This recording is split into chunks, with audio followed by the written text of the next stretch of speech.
출애굽기 13장 17절에서 22절의 말씀입니다. 출애굽기 13장 17절에서 22절의 말씀을 제가 봉독해 드리겠습니다. 바로가 백성을 보낸 후에 블레셋 사람의 땅의 길은 가까울지라도 하나님이 그들을 그 길로 인도하지 아니하셨으니 이는 하나님이 말씀하시기를 이 백성이 전쟁을 하게 되면 마음을 돌이켜 애굽으로 돌아갈까 하셨습니다. 그러므로 하나님이 홍해의 광야길로 돌려 백성을 인도하시매 이스라엘 자손이 애굽 땅에서 대회를 지어 나올 때 모세가 요셉의 유고를 가졌으니 이는 요셉이 이스라엘 자손으로 단단히 맹세하게 하여 이르기를 하나님이 반드시 너희를 찾아오시리니 너는 내 유고를 여기서 가지고 나가라 하셨습니다. 그들이 숫곳을 떠나서 광야 끝 에담의 장막을 치니 여호와께서 그들 앞에서 가시며 낮에는 구름 기둥으로 그들의 길을 인도하시고 밤에는 불 기둥을 그들에게 비추사 낮이나 밤이나 진행하게 하시니 낮에는 구름 기둥 밤에는 불 기둥이 백성 앞에서 떠나지 아니하니라. 아멘. 한 할머니가 경로당에 가셔서 재미있는 유머를 듣고 오셨습니다. 온두막이라고 하는 온두막으로 삼행시를 들은 것인데요. 원, 원숭이 엉덩이 빨개. 두, 두 쪽 다 빨개. 막 빨개. 너무 재밌잖아요.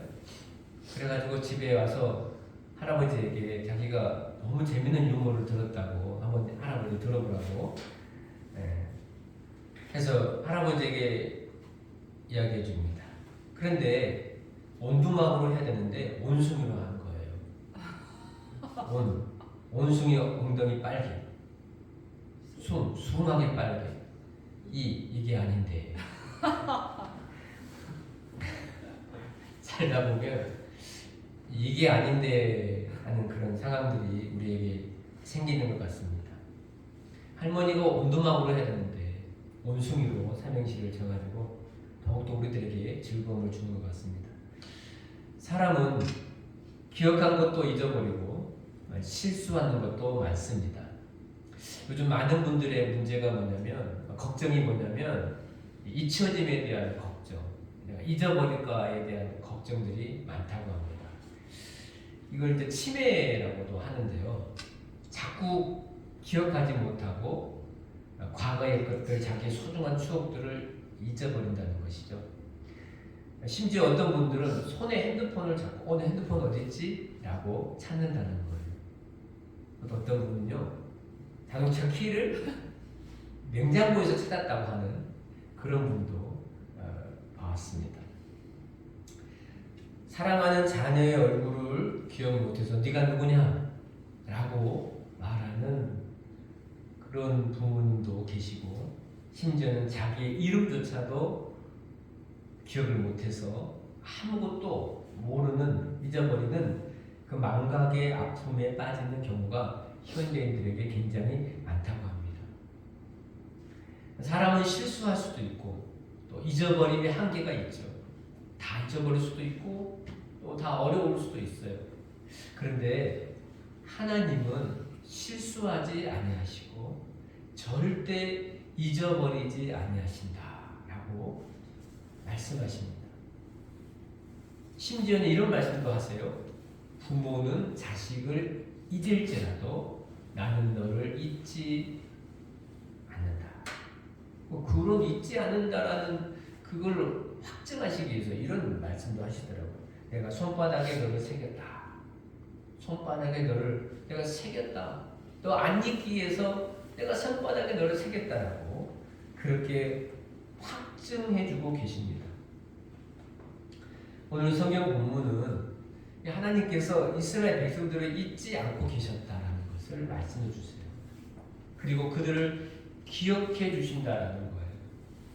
이스라엘 백성도 우리가 잘 알지 않습니까? 430년 시간을 애굽에서 보내게 됩니다. 그동안 이스라엘 백성들은 그 430년 동안 많이 번성하고 정말 거기에 내려갈 때 70명, 75명 사이에 있었던 사람들이 거기를 나올 때는 200만이나 되는 그 엄청난 사람들로 나오게 되지 않습니까? 그런데 처음에는 살기가 좋았어요. 편했습니다. 근데 시간이 지나면서 세월이 지나면서 살기가 어려워졌어요. 나중에 이 애굽인들이 이스라엘 백성들을 심히 학대하고 노동을 착취하며 남자아이를 낳으면 다 죽이라고 하는 유아살해의 위협을 받게 됩니다. 애굽의 완전한 지배와 통치 속에서 그들은 자유가 없는 노예로 살아가면서 그 고통과 어려움 가운데 하나님께 호소하고 부르짖죠. 정말 우리의 이 어려움과 고통을 하나님 기억하시고 여기서 우리가 속히 나갈 수 있게 해주시옵소서, 우리를 풀어주시옵소서라고 그렇게 기도하게 됩니다. 하나님께서 이들의 그 부르짖음을 잊지 아니하시고 또한 그들의 그 조상 때부터 한 약속, 하나님께서 약속하신 것을 잊지 아니하시고 그들을 구원하여 주십니다. 모세를 보내셔서 드디어 애굽에서 나오게 해 주시고 적과 꿀이 흐르는 가나안 땅으로 인도하여 주십니다. 여러분, 애굽에서의 고통과 어려움을 겪었으니까 이들이 애굽을 나올 때에 어떤 마음으로 나왔을 것 같아요? 무척 환희가 있었겠죠. 그 기쁨과 환희 가운데 그 애굽을 나왔을 겁니다.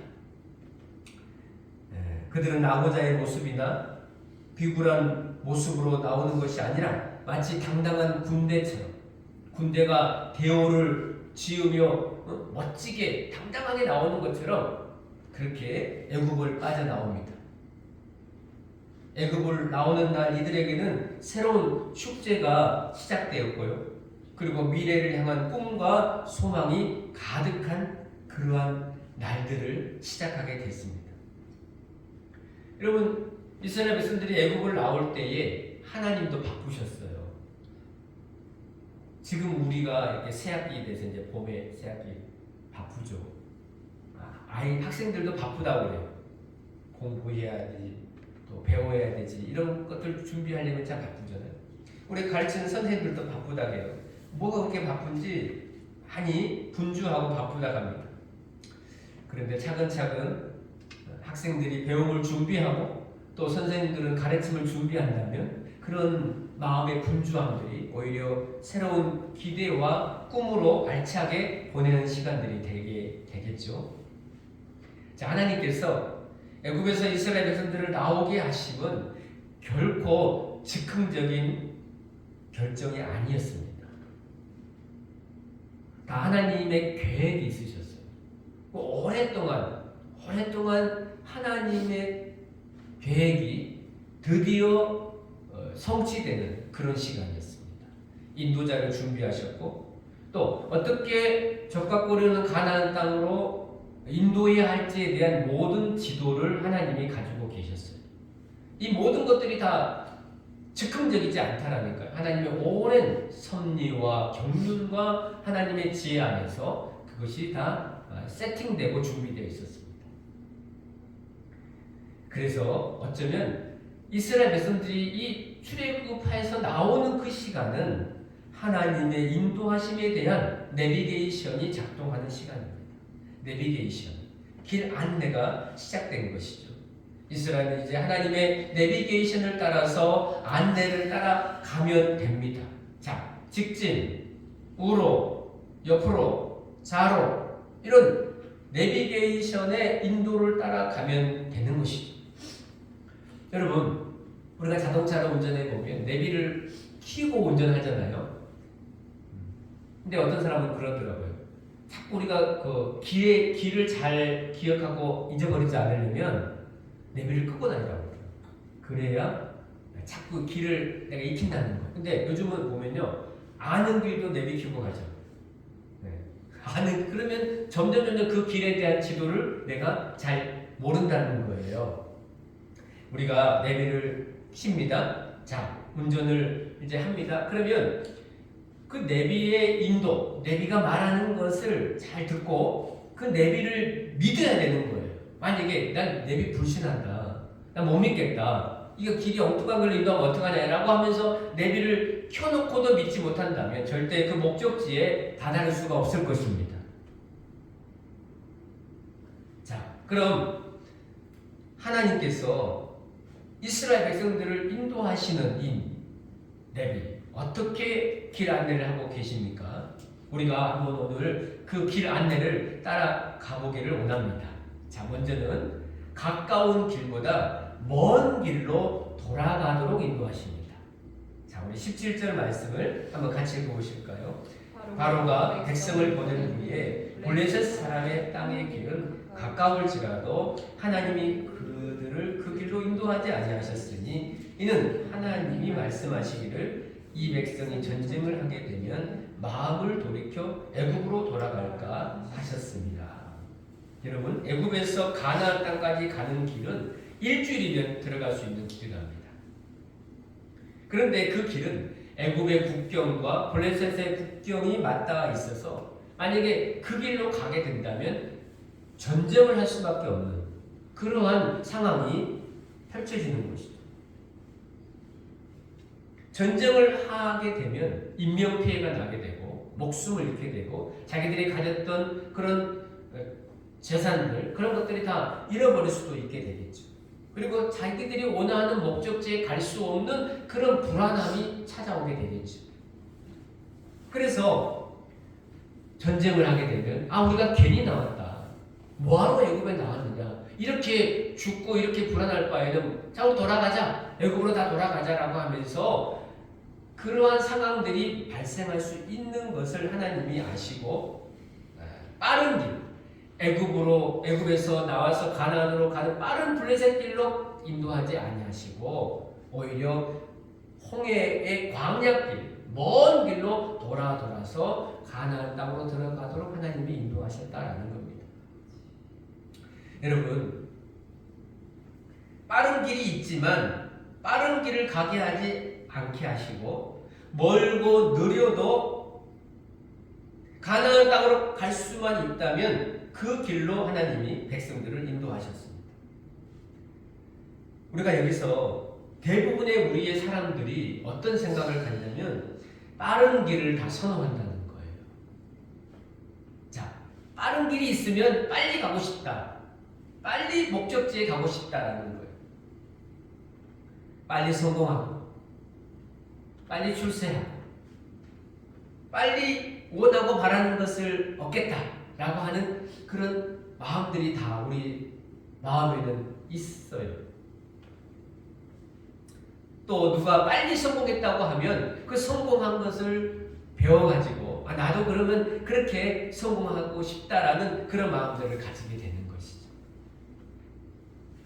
특히 요즘 현대인들은 새로운 것에 대한 빠름을 먼저 얻으려고 하는 경향이 많다는 거예요. 자, 누구보다도 먼저 새로운 것을 알려고 합니다. 직접 욕구에 대한 빠름 이런 것들이 가지고 있다는 거예요. 또 어디 맛있다, 맛집이 있다 그러면 빨리 가서 맛을 봐야 된다는 거예요. 누가 뭘 얻었다, 그럼 나도 빨리 가서 그것을 얻고 싶다고 하는 그런 마음들을 가지게 된다는 거예요. 빨리 얻으려고 하는 성공주의가 사람을 피곤하게 하고 어렵게 만들 수 있습니다. 그렇다면 그럼 느린 것이 다 좋은가? 느린 것이 좋은가? 그것은 아니라는 말입니다. 자, 빠름과 느림이 있다고 할 때에 그 사이에 하나님의 인도가 있느냐, 이게 중요한 거죠. 빨리 가도 하나님이 인도하시면 가는 것이고 느리게 가도 하나님이 인도하시면 가는 거죠. 빠른 것만이 잘 된 것이 아니고 느린 것만 또 안 된 것도 아니에요. 하나님의 인도하심이 있어야 빠름과 느림의 의미가 거기에 주어지게 되는 거죠. 여러분, 빨리 됐다고 해도 하나님의 뜻이 아니면 안 가요. 하지 말아야 되는 거예요. 그러나 느리게 됐어요. 아주 어렵게 됐어요. 그래도 하나님의 뜻이면 그것이 우리가 취해야 될 믿음의 자세라는 것을 성경이 가르쳐 줍니다. 잠언에서 사람이 빨리 잡은 성공이 오히려 나중에 독이 된다라고 말했어요. 뭐든지 빨리 하겠다. 이거 결코 바람직한 것은 아닙니다. 하나님께서 이스라엘 백성들 주시고자 하는 그 가나안 땅으로 주시고자 들어가게 하시고자 했을 때 여러분 일주일 걸려서 들어가게 하시면 빨리 주는 거잖아요. 오히려 그런데 나중에 보면요 40년 후에 가나안 땅에 들어갑니다. 왜 이렇게 시간이 지체하는 겁니까? 아니 일주일 갈 수 있는 거 빨리 주세요 해서 빨리 들어가가지고 거기 살면 되지 않습니까? 그런데 왜 40년 동안이나 이렇게 시간을 지체하면서 40년 후에 가나안 땅에 들어가게 하셨을까요? 애굽의 고통과 고난 속에 이들이 고생했으면 그 고생의 대가로 빨리 좋은 것을 얻어서 자유롭게 그리고 행복하게 느끼면서 그렇게 살아가게 하는 것이 맞지 않을까요? 그런데 이스라엘 백성들이 이 가나안 땅을 얻는 시간이 40년이 필요했다는 것을 가르쳐줍니다. 그 땅을 얻는 시간이 무려 40년이나 필요했다는 거예요. 왜요? 광야 생활을 통해서 하나님을 경외하며 하나님을 의지하는 법을 배워야 되는 거예요. 우리도 그렇잖아요. 너무 풍요로워서 많은 좋은 걸 주면 좋은 걸 잘 모른다는 거예요. 그런데 어렵게 얻어서 좋은 걸 얻으면 이것이 얼마나 가치가 있고 귀하냐라는 것을 우리가 몸소 알게 되고 깨닫게 되잖아요. 어쩌면 40년의 모든 애국적인 것들을 털어내는 시간이 필요했다라는 거예요. 애국의 사고, 애국의 생각, 애국의 습관들. 특히 광야에서 하나님을 원망하고 불평하는 습관들이 자주 드러났습니다. 길이 어렵다고 원망했습니다. 먹을 것이 마실 물이 없다고 원망했습니다. 특히 오늘 본문에 보시면 전쟁을 보면 애굽으로 돌아가자라고 하는 거 사실 이것도 애국적인 사고라는 거예요. 왜 그렇습니까? 아니 하나님이 우리를 여기서 나오게 해주셨으면 애굽에서 나오게 해주셨으면 아니 전쟁이 일어났는데 무슨 상관이야. 고 가자. 그리고 하나님이 얻게 해주실 거라고 하는 그런 굳건한 믿음과 확신으로 가면 되는데 여전히 믿음은 애국적인 사고를 갖고 조금만 어려우니까 조금만 힘드니까 그만 믿음의 후퇴를 결정하게 되는 이러한 사고가 바로 애국적인 사고라는 거예요. 그리고 또 하나가 있습니다. 이스라엘 백성들 자신들을 향한 하나님의 큰 계획을 보지 못한다는 거예요. 하나님께서 우리를 향한 놀랍고 큰 계획을 가지고 계시는데 그 계획을 그것을 관망하거나 조명할 수 있는 그런 눈과 시선이 믿음이 없다는 거예요. 어떤 사람은 이렇게 산을 볼 때 숲을 보는 사람이 있는가 하면 어떤 사람은 나무를 보는 사람이 있어요. 그런데 어떤 사람은 숲과 나무를 같이 보는 사람이 있어요. 이스라엘 백성들은 그런 것 같아요. 전체를 못 본다. 하나님의 큰 놀라운 원대한 뜻과 계획을 잘 모른다라는 거예요. 그러니 원망하고 불평하고 조금만 힘들면 또 힘들다고 그렇게 말할 수밖에 없는 것이죠. 오늘 본문에 얼마나 크고 놀라운 계획이 있습니까? 하나님의 크고 높은 뜻 계획이 여기 들어있어요. 그래서 하나님의 높은 뜻과 계획을 본다면 우리가 불안하거나 염려하지 않습니다. 어깨가 처질 이유도 없습니다. 왜요? 우리는 하나님의 계획하심, 하나님의 나를 향한 놀라운 계획을 믿기 때문에 우리는 그 믿음을 가지고 살아가게 되는 축복의 사람들이 될 줄로 믿습니다. 여러분, 하나님께서 내가 가는 길에 가깝게 빨리 해주시기를 바라는 것이 있습니까? 빨리 해줬으면 좋겠다. 네, 조급해하지 마십시오. 때로는 먼 길로 돌아가게 하십니다. 괜찮습니다. 좀 돌아가도 괜찮습니다. 하나님의 인도하심을 믿고 간다면 조금 지체해도 반드시 하나님께서 우리들에게 좋은 것을 허락해 주시고 이루게 하실 그 하나님이심을 믿고 나아가는 축복이 우리 모두에게 있기를 간절히 소망합니다. 두 번째는요, 아는 길이 아니라 모르는 길로 인도하셨습니다. 여러분, 이스라엘 백성들이 애굽을 나와서 가는 이 광야 홍해 길은 돌아서 가는 길이었습니다. 18절을 한번 읽어보실까요? 그러므로 하나님이 홍해의 광야길로 돌려 백성을 인도하시매 이스라엘 자손이 애굽 땅에서 대회를 지어 나올 때, 여러분, 홍해의 광야길은 한 번도 이스라엘이 가보지 않는 길입니다. 이 광야는 사람이 살지 않는 곳입니다. 광야는 사람이 들어가면 길이 없기 때문에 길을 헤맬 수밖에 없고 목적지에 이룰 수 없는 그런 죽음의 땅입니다. 이미 만들어진 길이라면 걷기도 하고 편하게 갈 수 있겠지만 길이 없기 때문에 너무너무 무섭고 두려움이 가득한 그런 죽음의 공간입니다. 그런데 이 광야를 한 번도 걸어본 적이 없는, 지나가 본 적도 없는 이들이 이 광야를 걸어가게 됐다는 거예요. 우리는요, 길을 갈 때 아는 길을 만나면 되게 반가워하잖아요. 또 아는 길을 만나면 자신 있어 합니다. 같은 길도 알고 가면 가깝게 느껴지고 모르고 가면 멀게 느껴진다 하더라고요. 그래서 우리가 초행길은 왜 멀게 느껴지고, 모르고 가니까 멀게 느껴지고, 초행길에 다시 올 때 빨리 온다는 느낌 들죠? 알았으니까, 한번 갔으니까 아니까 빨리 느껴지게 된다는 거예요. 여러분, 애굽에 팔려갔던 요셉도 사실은 모르고 내려간 거죠. 애굽을 알고 내려간 게 아니에요. 한 번도 살아보지 아니하는 종의 길을 간 겁니다. 한 번도 들어가 보지 않은 감옥에 들어가게 된 겁니다. 종으로 살아본 적도 없고 감옥에 살아본 적도 없는 요셉.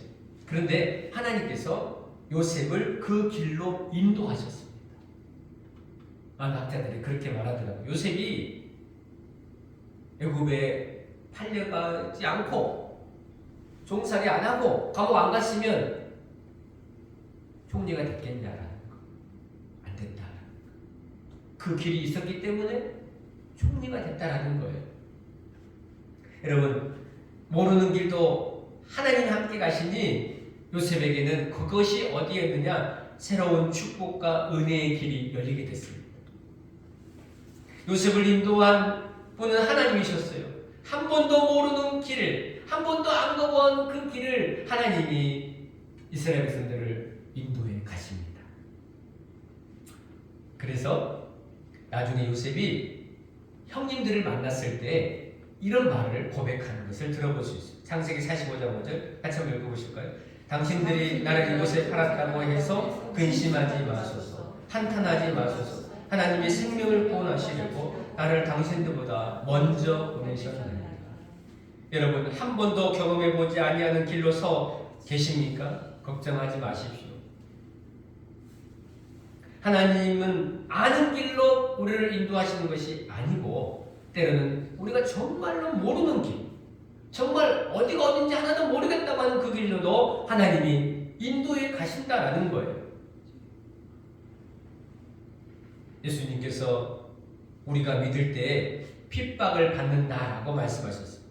그래서 너희들이 관원에 끌려가게 될 것이고 많은 사람 너희들에게 어려움을 주게 될 것이다. 그때에 관원에 끌려가서 이 핍박과 어려움 가운데 무슨 말을 할까라고 했을 때 걱정하지 마라.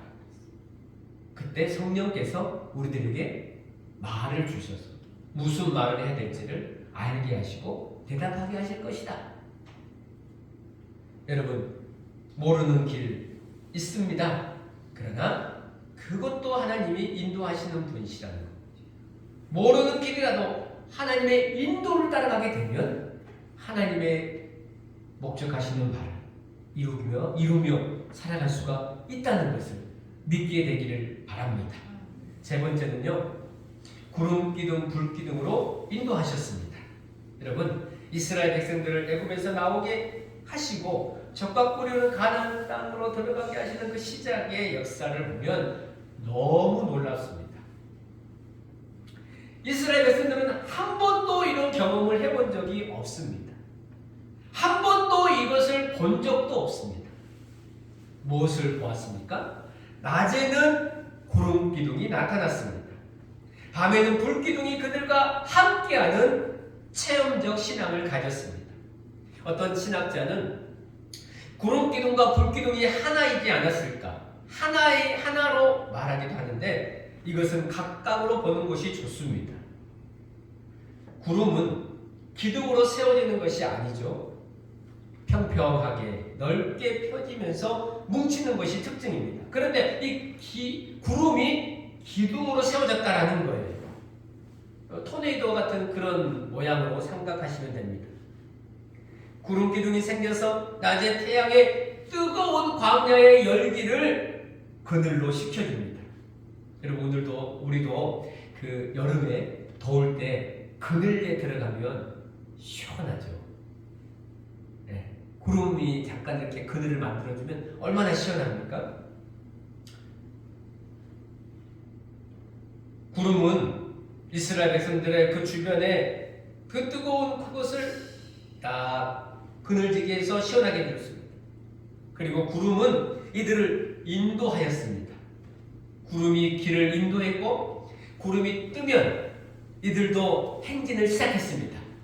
자, 구름이 만약에 멈춰서 뜨지 않는다. 하루도 안 뜨고 이틀도 안 뜨고 한 달도 안 뜨고 심지어는 1년도 구름이 안 뜬다라고 했을 때 그 자리에서 움직이지 아니하고 멈춰 섰습니다.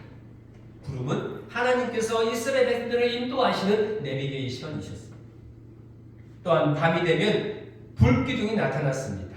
여러분, 이 불기둥은요, 모닥불 정도의 불이 아닙니다. 불이 큰 기둥을 이루면서 헐헐 타오르고 있었습니다. 그리고 이 불이 이스라엘 그 텐트 천막들을 다 이렇게 비춰주고 있었습니다. 불은 에너지원이 있어야 타는 것이죠. 여러분, 이 에너지원의 공급원이 무엇이었을까요? 사실 불은 소멸하는 힘이 있습니다. 불은 열을 내줍니다. 광야의 이 기온은 극하강해서 낮과 밤이 완전히 다르죠. 낮에는 뜨겁게 열기가 오르지만 밤에는 차갑게 기온이 내려갑니다. 마치 불기둥이 난로를 피우듯이 이스라엘 백성들을 따뜻하게 그렇게 온기를 적당한 온도를 맞춰 주었습니다. 사실 낮에 구름기둥, 밤에 불기둥도 이스라엘 사람들이 살아가는데 필요한 온도를 맞춰주는 거예요. 여러분, 무엇이든지 온도가 참 중요한 것 같아요. 온도, 어떤 온도냐? 우리가 그 연말에 보면 뭐 이렇게 이웃돕기 같은 거 하잖아요. 근데 사랑의 탑 이렇게 온도계 해가지고 100도, 이번에 100도 목표. 자, 그런데 어떤 해에 보니까요 120도까지 그 온도를 높였더라고요. 어떤 해는 130도까지 높이기도 하고. 자, 여러분, 사랑에도 온도가 있다는 거. 얼마나 따뜻하냐, 얼마나 포근하냐. 여러분의 사랑의 온도는 몇 도십니까? 여러분, 말에도 온도가 있다고 하더라고요. 그런 책도 있어요. 말의 온도라는 책. 여러분, 우리가 말도 어떻게 하느냐, 상대가 어떤 온도로 느끼도록 말해주느냐, 이게 참 중요합니다.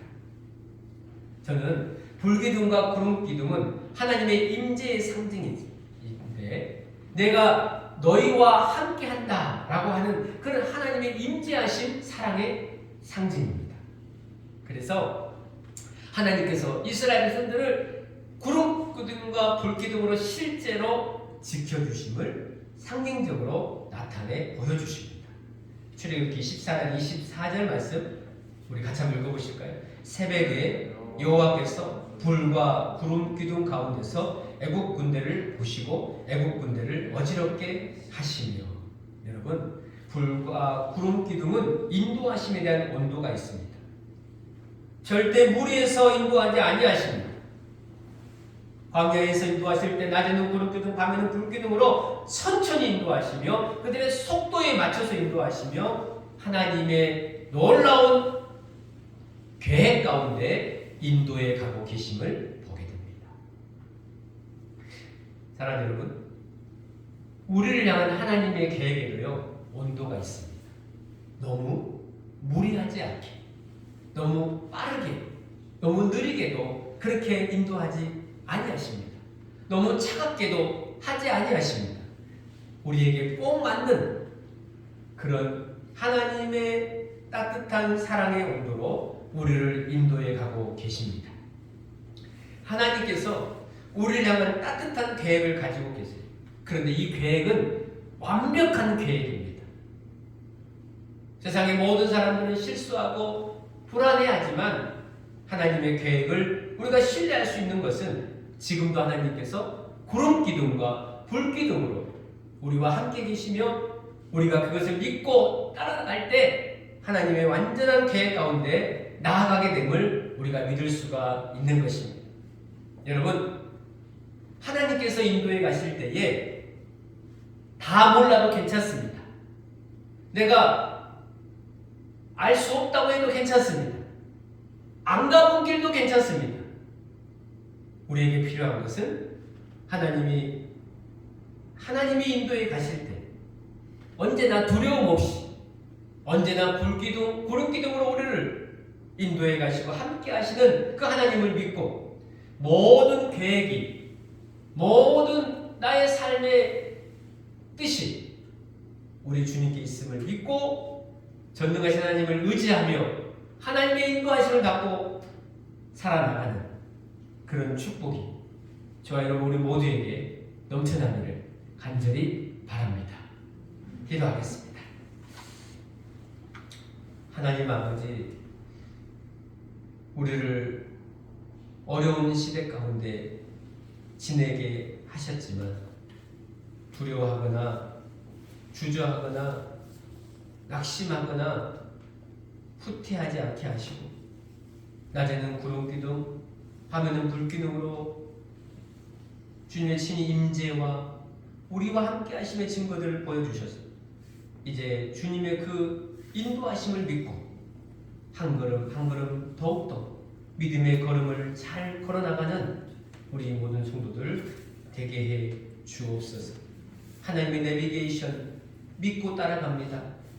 아버지, 순종하게 하시고 절대 의지하게 하셔서 이 어려운 세상에서 오직 믿음으로 승리하는 우리 모두가 되게 하여 주시옵기를 원하오니 예수님의 이름으로 기도하옵나이다. 아멘.